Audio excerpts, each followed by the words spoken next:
There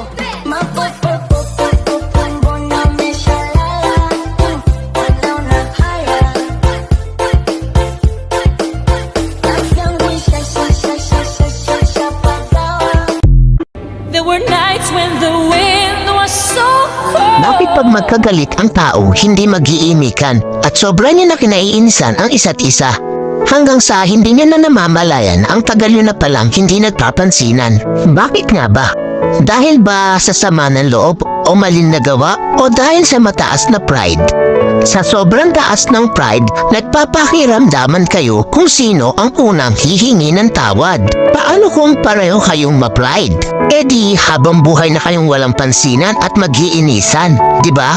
Alam niyo ba ang kasabihang, it's better to lose your pride because of your love than to lose your love because of your pride?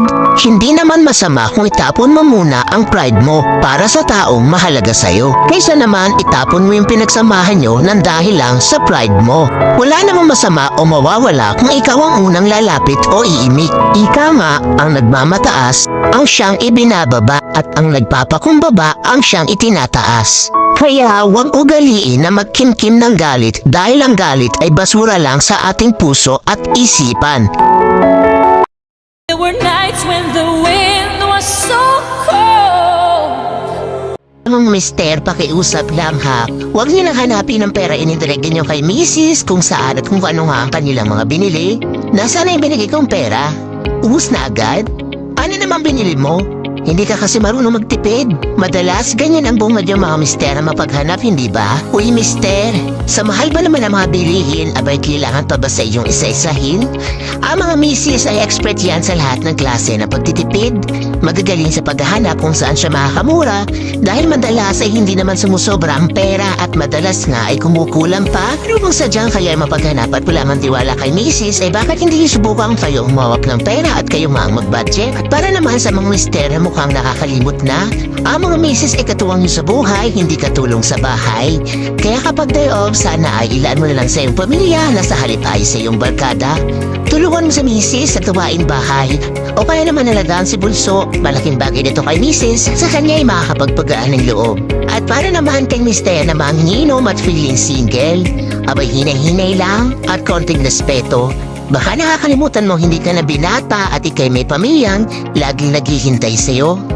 Hindi mo alam ang kaba sa dibdib namin mga misis sa madaling araw na wala ka pang paramdam ni hindi ka mag-chat or mag-text man lang. Yung tipong sa halip na magpahinga sa maghapong gawaing bahay ay hindi pa makatulog dahil sa inyo nga ay naghihintay. Ano kaya masarap na iluto? Tinulang kismosa? Sisig na ingetera? Adobong pakialamera? Dinakdakan sip-sip? O dinabuang insecure?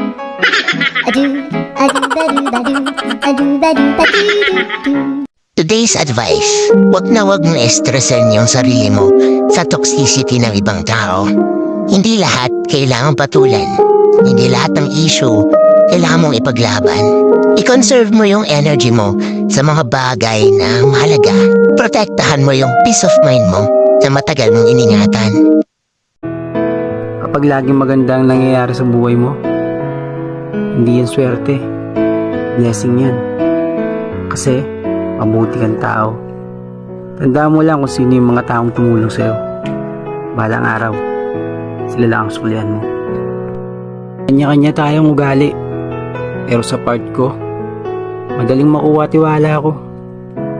Pero mahirap yun ibalik pag sinira mo.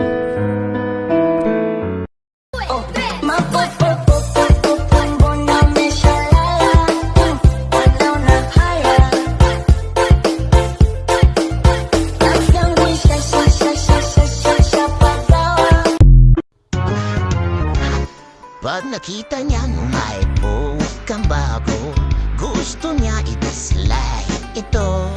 Sila yung taong ayaw magpatalo, magpo-post din ng kung ano-ano. Puyat yan lagi, believe me, kakabantay sa mga post mo.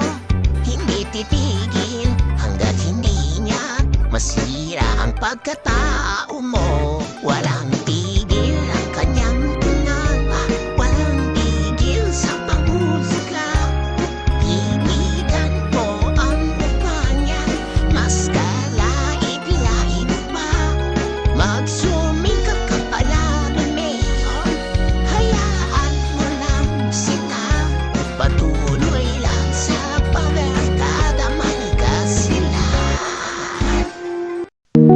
Dito sa mundo, ito talaga yung totoo. Yung realidad na dapat alam mo at ng lahat ng tao. Naparito kang hubad, aalis kang nakahubad. Dumating kang nangihina, lilisan kang mahina. Iniduwal kang walang salapi at mga bagay. Maglalaho kang walang salapi at mga bagay. Ang una mong paligo, may naghugas sa iyo. Ang huli mong paligo, may maghuhugas sa iyo. Ito ang buhay. Kaya bakit labis ang mali siya, ang inggit, ang pagkamuhi, ang galit at pagkamakasarili. Maging mabait sa lahat at gumawa ng kabutihan. May hangganan ang oras natin sa mundo. Huwag sayangin sa walang kabuluhang bagay. Manalangin at higit sa lahat, huwag na huwag nating sasambahin ng pera. Dahil kahit anong dami ng pera mo o ng ari-arian mo, kapag binawi ng Diyos ang buhay mo, iiwan mo rin yan at hindi mo madadala sa iyong pupuntahan.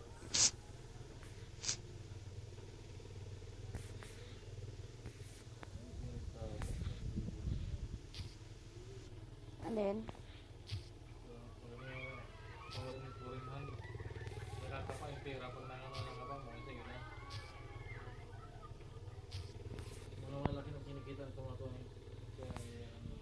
Alam niyo yung feeling na maluluwa ka na ng bigla. Tapos tuluyan ka ng maiiyak. Tuwing maiisip mo yung sitwasyon ng buhay mo. Lalo na pag ikaw na mag-isa. Tapos magsasabay-sabay pa yung pagod, lungkot, at yung disappointment mo sa sarili mo. Hirap, no? Lord, hindi ko alam kung saan patungo. Lahat ng mga ginagawa ko. Hindi ko alam kung lahat ba ng desisyon ko ay tama. Hindi ko alam kung ano mangyayari sa mga susunod na araw. Pero isa lang ang alam ko. Kakapit pa rin ako sa tamang panahon na ibibigay mo. Sobrang hirap ng mga pinagdadaanan ko. Pero aasa pa rin ako na maging maayos ang lahat. Hindi ko alam kung kanino ako lalapit sa mga panahon na parehong pagod ng isip at katawan ko. Ibigay niyo pa sana ako ng lakas ng loob para magpatuloy sa pinagdadaanan ko.